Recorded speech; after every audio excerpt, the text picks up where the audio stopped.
आप लोगों ने भी देखा होगा कोई कोई जगह ऐसी होती है जहाँ पर किसी ने कुछ कहा, उन्होंने कहा कि तुम्हारे यहाँ ऐसा तो हो वैसा, तो किसी ने कहा ऐसा तो हो वैसा।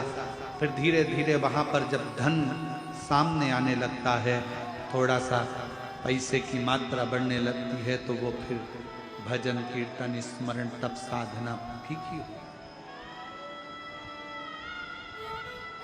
स्वार्थ व्यक्ति के जीवन का स्वार्थ व्यक्ति को परमात्मा से दूर कर देता है। परमात्मा को पास में लाने का एक तरीका है, स्वार्थ को दूर हटाओ, परमार्थ को पास में लाओ, तो शंकर अपने आप नजदीक। परमार्थ करिए।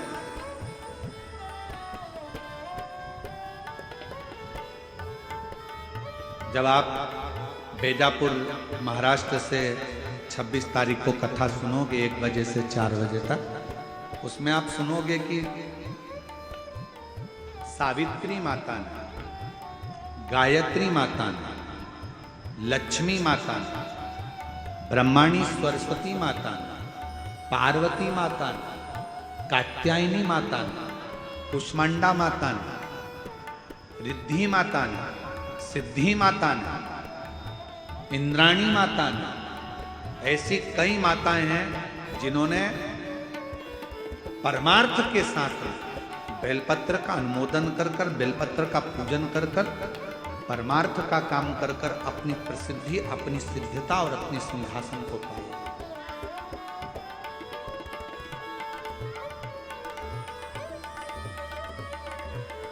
श्री गणेश जी महाराज की धर्मपत्नी रिद्धि और सिद्धि क्या ऐसे ही शंकर जी की वो बन गई?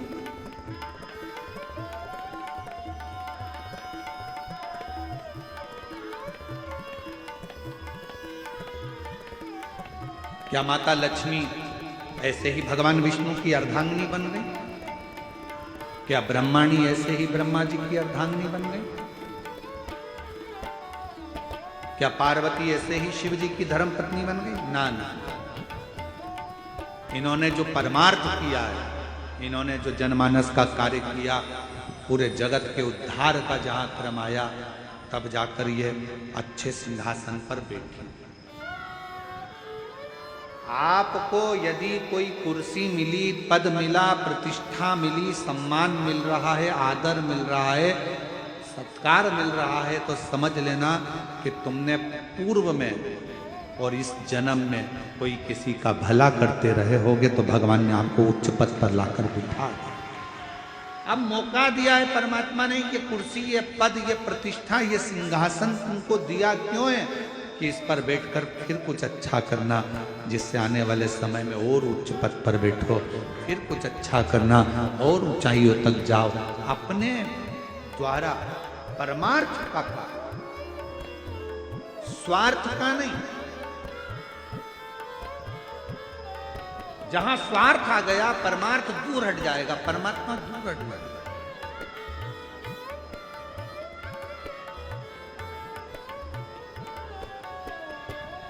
मेरी जीजियां एक उत्तर दोगी क्या छत्तीसगढ़ की? अरे बोलो तो जम के, दे दोगी? ठीक है। किस घर में अन्नपूर्णा रहती है? 2 घर बता रहे हैं हम आपको। सदा अन्नपूर्णा महारानी किस घर में रहती है, आपको उत्तर देना, ठीक है? 2 घर बताएंगे आपको, शांति। 2 घर आपको बताए जाएंगे, आपको बताना है कि अन्नपूर्णा किस घर में रहती है। पहले नंबर का घर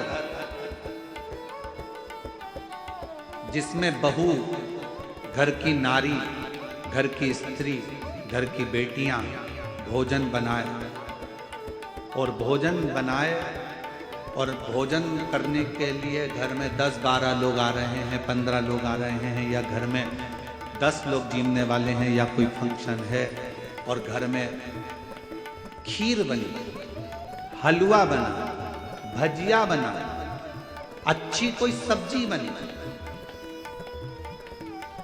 सब्जी खत्म होने वाली है, भजिया खत्म होने वाला है, हलवा खत्म होने वाला है, पूड़ी खत्म होने वाली है, और घर की नारी ने, घर की बेटी ने, घर की बहू ने, घर की माँ ने सब्जी भरकर एक कटोरी अलग से छुपा के रख दी कि अब ये मेरे लिए है। मैं दूसरा घर घर की बहन बेटी माता बहू, घर की बेटियां बहुएं घर की माताएं भोजन बनाई। घर में भोजन करने वाले आए और मालूम पड़ा भोजन में सब खत्म होता चले जा रहा है। किसी ने कहा तेरे लिए थोड़ा सा रख ले, अब तो इतना सही बचा है। तो भी उसने कह दिया नहीं, इसमें 3 लोग और खा लेंगे, उनका पेट भरा जाएगा। अब निर्णय देना है मेरी छत्तीसगढ़ की जीजियों। 2 घर बताए। पहले नंबर का अपने लिए कटोरी में भर कर रख दिया, और दूसरे नंबर का कि ये भी जाने दो, वो खा लेंगे तो मुझे तृप्ति हो जाएगी। दूसरा, कौन सा घर इसमें अनुकूल है? कौन सा? दूसरा, ये खा लें, जितना मेरे लिए मत रखा, मेरे लिए मुझे नहीं बचाना, मेरे लिए मैं अलग से बाद में हो सकता है बना लूंगी, पर अभी तो जो जजमान आए हैं, दरवाजे पर आए हैं, जो भोजन करने बैठे हैं, इनका पेट भरा जाए। ये भर गया, मुझे उसमें मुझे तृप्ति है। स्वार्थ अपने लिए कटोरी भरकर रखता है और परमार्थ दूसरे को देकर खुश होना सिखा देता।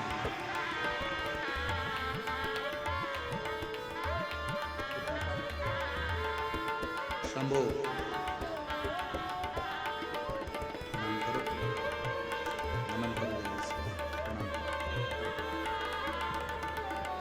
10 साल के बाद हुआ है, एक बार जोरदार ताली बजाएं।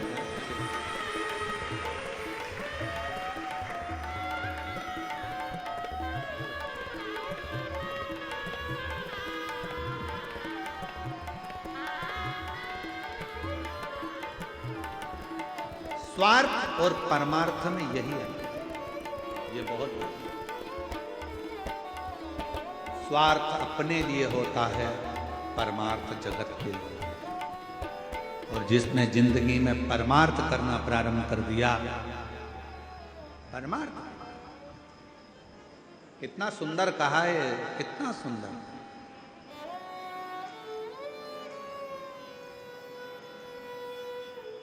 शिव जी ने पार्वती से पूछा, पार्वती तुम्हें मालूम है मैंने तुमको क्यों स्वीकार करा?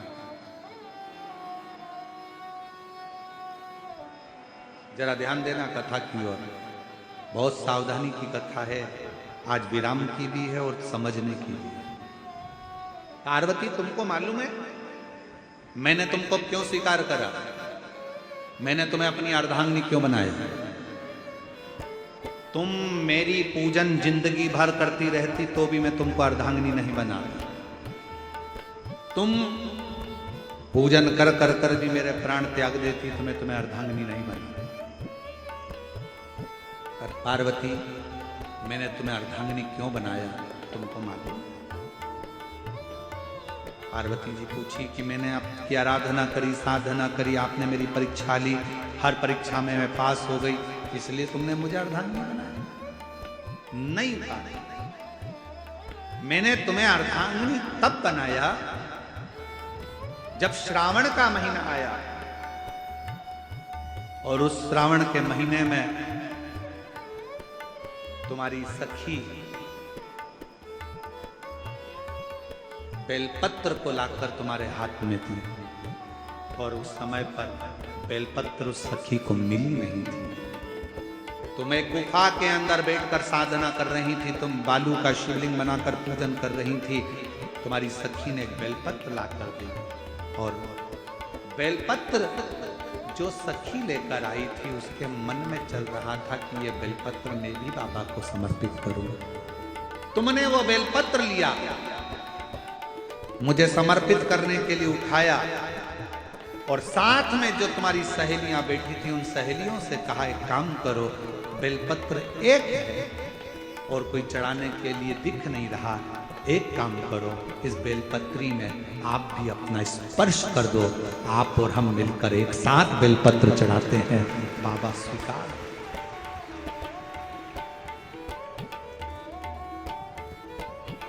मेरी जीजियों, आपको अगर मंदिर के अंदर शिवालय में पूजन करते समय आपको ऐसा लगे कि पड़ोस वाली के पास में कोई वस्तु की कमी है और उसके पास कोई सामग्री नहीं है, कोई बात नहीं, जीजी आप इसमें हाथ लगाओ।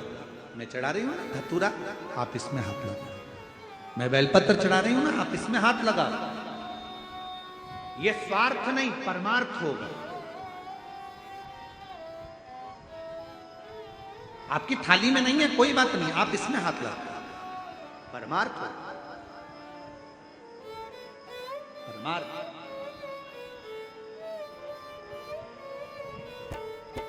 और मत बुरे कर्म कर बंदे, वरना पछताएगा, भगवान की आंखों से तू बच नहीं पाएगा, तू बच नहीं पाएगा। ये परमार्थ। गाड़ी जा रही है, उस गाड़ी में आप जा रहे हो, कहाँ जा रहे हो, कहाँ निकुंज जा रहे हो, कथा हो रही है, हमारे पास गाड़ी है, उसी में बैठ कर जा रहे हैं। अच्छा, तुम गाड़ी में जा रहे थे, गाड़ी में 2 लोगों की जगह खाली थी, तुमने अपनी सहेली को, अपनी फ्रेंड को, अपने रिश्तेदार को फोन लगाया, देखो मैं निकुंज जा रही हूँ, सियोर वाला महाराज आया है, कथा चल रही है शिव पुराण की, और देशमुख परिवार उस कथा को करा रहा है, तुम चल रही हो क्या? एक ने मना करा, दूसरे को लगाया, गाड़ी खाली है, चल रही है क्या? दूसरे ने मना करा, तीसरे को लगाया, तू चल रही है क्या? तू चल रहा है क्या? तू चल रहा है क्या? गाड़ी में 2 जनी की जगह थी, आप चाहती तो ऐश से आराम से निकुंभ आती, घूमती फिरती, लेटती करती, पर साथ में 2 लोगों को साथ में लेकर आई हो। स्वार्थ नहीं, तुम्हारा परमार्थ था जो तुमको यहां तक ले। चलो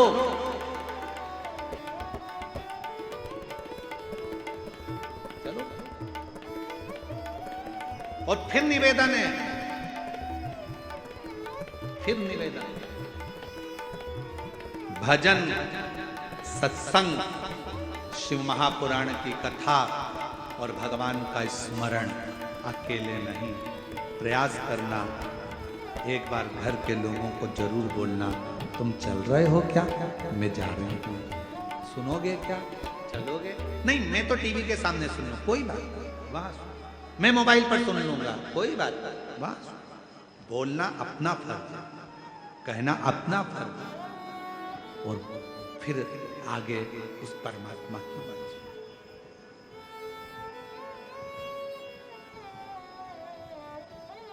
अपना एक ही तो जगह है जहां पर बोलकर जाया जाता है, भगवान का मंदिर, भजन, शिव पुराण की कथा। बाकी की कई जगह तो ऐसी है जहां बोलकर जाया ही नहीं जाता। चोरी करने जाओ तो बोल के जाते हो क्या? अरे जम के तो बोलो। झूठ बोलना होता है तो क्या बोल कर करते हो कि मैं झूठ बोल रहा हूं? पाप करना होता है तो बोल कर करते हो? नहीं, भगवत भजन में, स्मरण में बोला जाता है।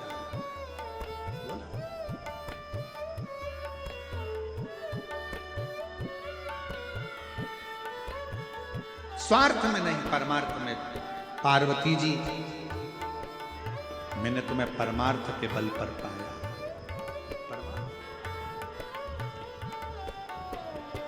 पार्वती कह रही हैं कि मैंने सारी मधुमक्खियों को, भंवरों को अपने अंदर समा लिया था। शिवजी ने कहा कि फिर वो भंवरे मक्खी कब काम आएंगे? जब समय आए। सब थोड़ा समय का इंतजार करा करो। धूप नहीं रहती, कभी कभी छांव आ जाती है, कभी छांव भी चली जाती है, फिर धूप आ जाती है। ये जिंदगी का ऐसा ही रुतबा है, कभी छांव कभी धूप, उसी तरह कभी सुख और कभी दुख का क्रम तो चलता है। आएगा जाएगा, आएगा जाएगा। कितनी समझदार मेरी जीजियां बैठी हैं। वो बीच में, यहाँ पंडाल लगा, वहाँ पंडाल लगा, बीच में थोड़ी सी जगह खाली है। यहाँ पंडाल लगा, वहाँ पंडाल लगा, बीच में थोड़ी जगह खाली है। यहाँ पंडाल लगा, वहाँ पंडाल लगा, बीच में थोड़ी जगह खाली है। जहाँ जगह खाली है, धूप आती है तो मेरी बहनें तुरंत,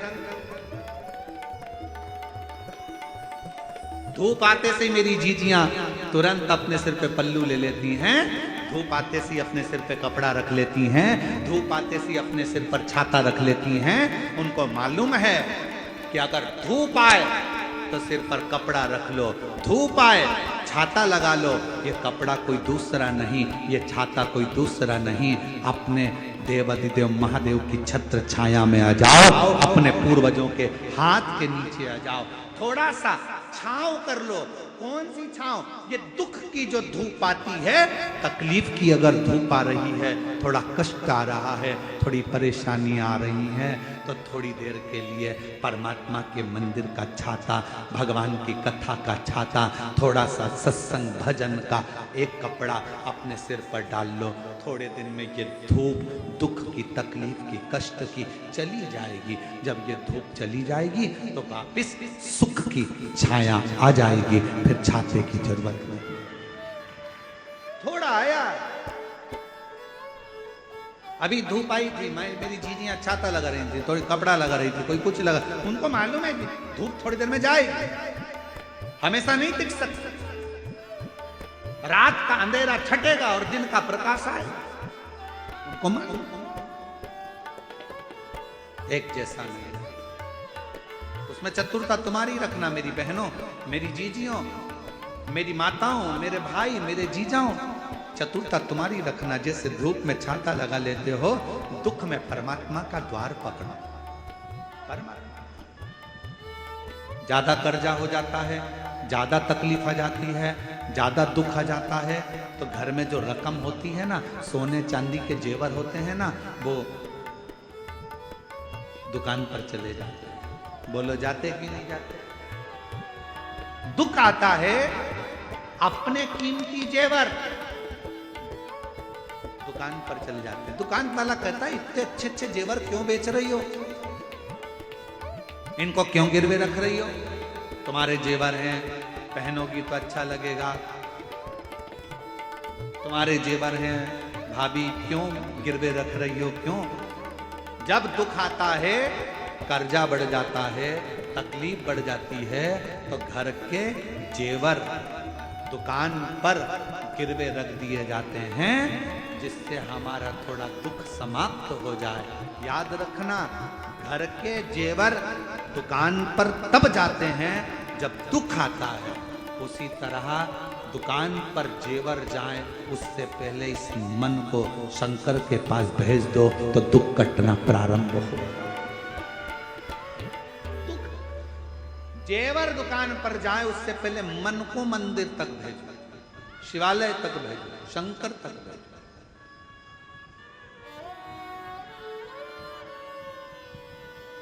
और हे डमरूधर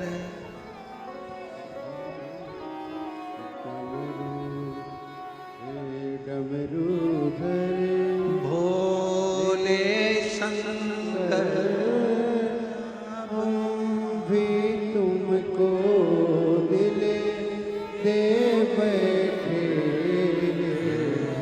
डमरूधर भोले शंकर, हम भी तुमको दिल दे बैठे, कम पहले से ही कम तो न थे के, और मुसीबत दे बैठे, कम पहले से ही कम तो ना थे, और एक मुसीबत दे बैठे, डमरूधर भोले शंकर, हम भी तुमको दिल दे बैठे। ये दिल परमात्मा को देओ। तुम शिवालय तक चले जाओगे, तुम्हारी मेहनत दुगनी कर लोगे, तुम मंदिर तक चले जाओगे, तुम शिव महापुराण तक चले जाओगे, तो तुम्हारा घर का जेवर, तुम्हारी प्रॉपर्टी कभी किसी बैंक में या किसी दुकान पर नहीं रखाएगी। तुम अपने आप को शिव को तो रख कर अपने शंकर। शिव कथा कर रही है। समय आया, एक अरुण नाम का असुर हो गया। अरुण नाम का असुर एक असुर ऐसा था जो हर चीज में तर्क करता। कोई भगवान का भजन कर रहा है तो तर्क करेगा, कोई भगवान का स्मरण कर रहा है तो तर्क करेगा। तर्क करने वालों की कमी नहीं है दुनिया में, बहुत तर्क करने वाले मिलेंगे, दिन भर तर्क करते।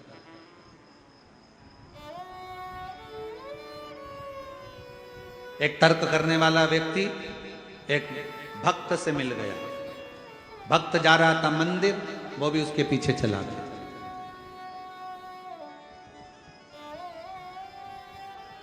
मंदिर में जैसे ही भक्त ने भगवान को प्रणाम करा, वो भी प्रणाम करता हुआ देखकर पीछे पीछे आ गया। पीछे आया तो तर्क करने वाले व्यक्ति ने भक्त से कहा, तुम जो दिया लगाते हो, इस दिए में ज्योति कहां से आती है, मालूम है तुमको? अब भक्त कैसे बताए बेचारा कहां से आती है। ये दिए में ज्योति कहां से आती है बताओ। उसने जो दिया जलाया, तर्क वाले ने दिया जलाया, दिया जलाकर कहा, बताओ इसमें ज्योति कहां से आती है, इसमें प्रकाश कहां से आता है।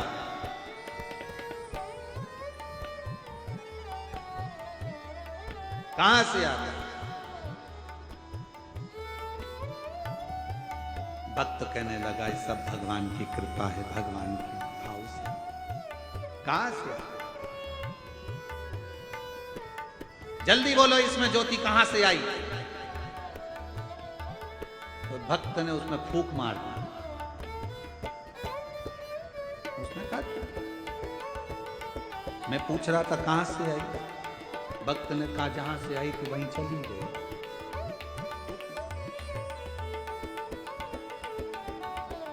आवाज बुझ गई। ज्योत देने वाला वो है, प्रकाश देने वाला वो है। हमें तो केवल लगनता से अपने कर्म को करना है, मेहनत को करना है, परिश्रम। फल देने वाला वो देख, आप करो मेहनत। एक अरुण नाम का असुर हो गया जो तर्क करता था, बात बात में बस क्लेश करना। कोई अच्छा बोल रहा है उसमें से कुछ एक छांट लेना, कोई अच्छा काम कर रहा है उसमें से कुछ बेकार छांट लेना, लोगों को अड़चन देना, लोगों को परेशान करना, लोगों को अपशब्द कहना, लोगों को ताना देना, लोगों को गाली देना, लोगों को अड़ा तड़ा करना। अच्छा दिखता नहीं।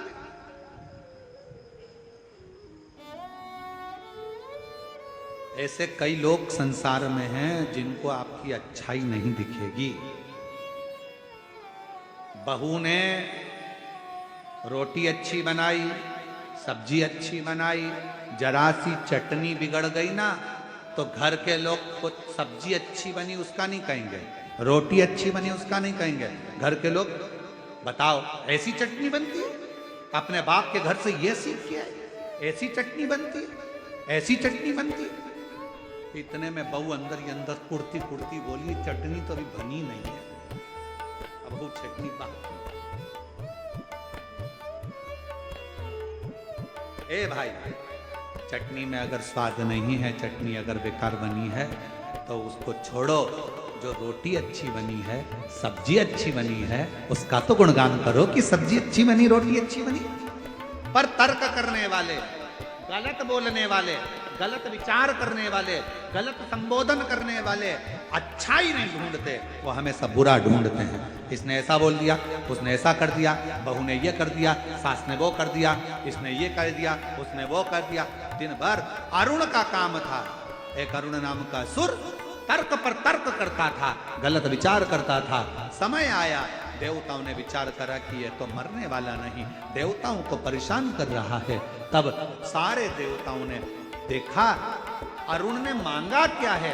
अरुण ने ब्रह्मा जी का तप कर कर वर प्राप्त कर लिए थे।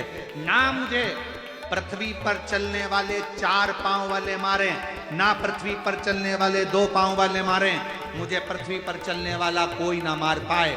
तब अरुण तो बहुत प्रबल हो गया, अब करें तो करें क्या, मरने को तैयार नहीं। तब देवताओं ने भगवान शंकर की आराधना, शिव किया। और बाबा देव अधिगम महादेव से विनय करा, शिव जी से भगवान शंकर से विनय। भगवान शंकर से कहा बाबा और ऐसा डमरू बजाया सारा कैलाश पर्वत मगन हो गया। डमरू बजाया भोलेनाथ ने, सारा कैलाश पर्वत मगन हो गया।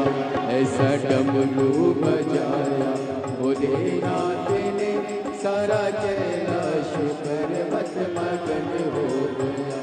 सारा कैलाश पर्वत मगन हो गया। सारा कैलाश पर्वत मगन हो गया। सारा कैलाश पर्वत मगन हो गया। सारा कैलाश पर्वत मगन हो गया। ऐसा बजाया भोलेनाथ ने, सारा कैलाश पर्वत मगन हो गया। ऐसा डमरू बजाया भोलेनाथ ने, सारा कैलाश पर्वत मगन हो बड़े भाव से दोनों हाथों से जय हो।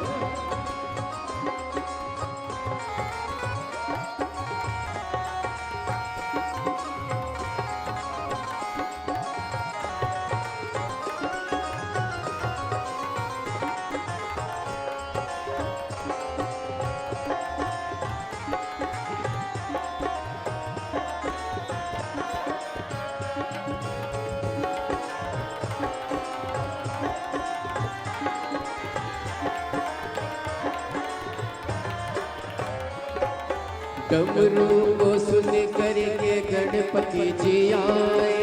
डमरू को सुन